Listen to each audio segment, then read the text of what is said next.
I just realized I forgot to wish all of you a Happy New Year, but this is the beginning of the church year, and so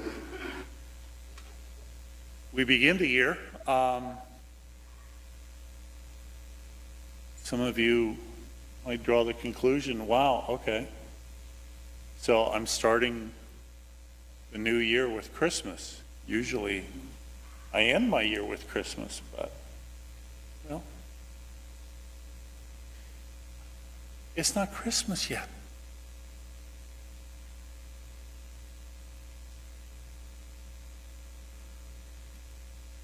And rather than just rant and rave, as I so often do this time of year, about keeping Advent and blah, blah, blah, blah, blah, all of that, and go easy on having Christmas come early, let it come when it comes, and celebrate it when it gets here. I'm going to give you a break this year. I'm not going to go into my customary harangue. Instead, I want to acknowledge the fact that apparently this past week, one of the true cornerstones of Christmas already came upon us, and that is, of course, Christmas as we have it from Charles Schulz, the showing of Charlie Brown Christmas. And I hope you'll forgive me, but I would like to share with you a reflection that I found. And it speaks to us of what Advent is meant to be, as we hear Jesus say, "What I say to you, I say to all, watch."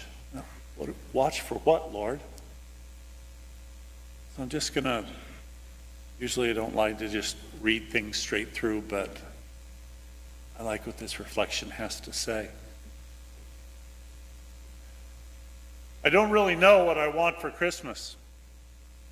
Sure, I want to have my Christmas cards done by my traditional but never heeded deadline of December 10th. I'd like to be able to wave my hand and find my bedroom and office, which as always look as if they've been bomb struck, looking somewhat sane. And of course, a bit more security in terms of my professional situation would be nice. But that's not what I'm talking about.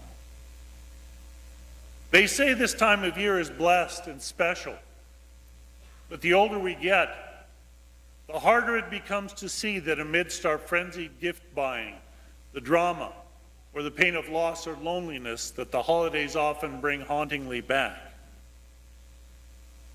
These days, with Evergreen gracing the shopping malls in August, Christmas, or the half-year marketing behemoth that's risen in its place, can feel so drawn out that the uniqueness of the season easily wears thin, almost to the point of numbness. Back to what I want for Christmas. Now that I think about it, there's a big part of me that just wants it to feel like Christmas again. I know. I sound like Charlie Brown, sore and downhearted at the sign of an endless sea of aluminum trees. But stick with me on this one. Could it be that our first experiences of Christmas as kids were the ones where we best understood the event we were actually supposed to be celebrating? Is there a true meaning of Christmas? Of course. Can you find it at Macy's? Contrary to popular belief, you just might be able to, but you'll miss it if you're only looking at the shelves. Just as he showed up in the most unlikely of places over 2,000 years ago, Jesus has a strange ability to reveal himself in those moments and forms that most of us would least expect. Blink, and you could miss him. To actually live Christmas means to expect the unexpected, because that's the place where, as Pope Benedict put it, God comes. From its very beginning in a cold stable, because there was no room at the inn, the Christian journey has been one that can only be effectively lived outside. Outside the comfortable confines of the inns of satisfaction, power, riches, our biases and our plans. But also outside in the sense that it marks our relationship with God as well as with the people we meet. For us to truly say that God comes into our lives and into our world, He first must come into the human heart. There's no way around that. Without it, we're lost. And no amount of weighty documents, lavish rituals, or cheery superficialities can make up for its lack. Returning to the Charlie Brown analogy, remember the aluminum trees, and remember the tree he ended up picking, hidden away, the one they didn't want to show. A tree in such a rotten state that its branches kept falling off any time it was touched. Charlie Brown's little tree had one upside that the manufactured perfection of the others couldn't match. It was alive. It was real.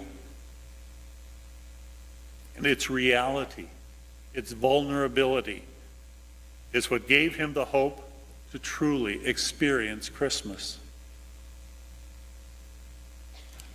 Stumbling across perfection, power, and purity in the most unexpected of situations really shouldn't surprise us, though. It's just the birthday boy, continually being reborn.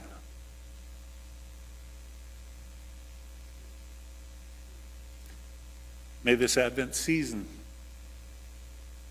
be a season which, as Jesus tells us, we remember to watch, to let the unexpected,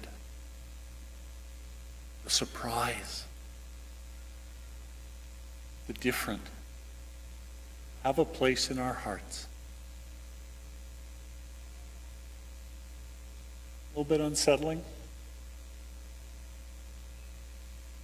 but it's just the birthday boy continually being reborn. Come, Lord Jesus.